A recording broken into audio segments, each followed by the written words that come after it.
আসসালামু আলাইকুম প্রিয় দর্শক, আশা করছি আপনারা সকলেই ভালো আছেন। আজকে নতুন একটি ভিডিও নিয়ে চলে আসলাম।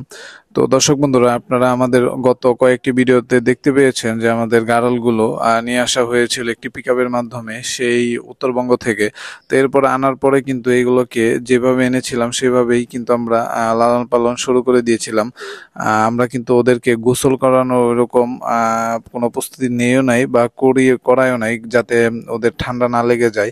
তো দর্শক বন্ধুরা, আজকে কিন্তু অলরেডি 14-15 দিন হয়ে গেছে। তো এখন এইগুলোকে এক এক করে আমরা গোসল করে দেওয়ার চেষ্টা করবো, এবং এইগুলোতে যে দেখতে পাচ্ছেন ওদের যে মলমূত্র আছে এগুলো লেগে কিন্তু পিছনের সাইডে পশমের সাথে আটকে আছে। তো এইগুলো আমরা হালকা কেচি দিয়ে কেটে তারপর কিন্তু গোসল করে দেওয়ার চেষ্টা করব।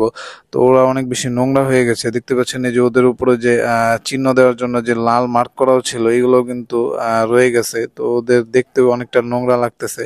তো দর্শক বন্ধুরা, তো ওদেরকে আজকে যেভাবেই হোক গোসল করাই দিতে হবে।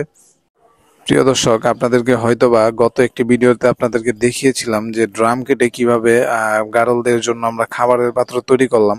তো দেখতে পাচ্ছেন একটি ড্রাম মাঝখান দিয়ে কেটে কিন্তু এই যে একটা খাবারের পাত্র তৈরি করা হয়েছে, সামনে এই যে আরেকটা দেখতে পাচ্ছেন খাবারের পাত্র। তো এগুলো কিন্তু আবার চারপাশ দিয়ে কাঠ দিয়ে তারপরে দেওয়া হচ্ছে। এই যে প্রিয় দর্শক, আপনারা খেয়াল করেছেন কিনা যে একটা আমাদের গারল ল্যাংড়াচ্ছে ডান পাশে। তো এই গারলটির পায়ে হঠাৎ করেই কিন্তু পোকা হয়ে গিয়েছিল। তো এটা আমরা তখন খেয়াল করিনি ভিডিও করার সময়।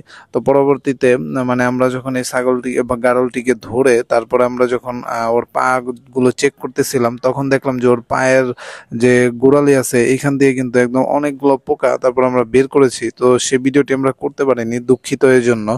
তো দর্শক বন্ধুরা, ওদেরকে এখন গোসল করানো হবে। তো আমরা সাথে সাথে গোসল করাইনি, কারণ ওদের ঠান্ডা লাগার একটা সম্ভাবনা থাকে। দর্শক বন্ধুরা, ভিডিওগুলো যেহেতু আমি একাই করি সেই জন্য আমি গোসলের ভিডিওগুলো হয়তো বা দেখাতে পারবো না।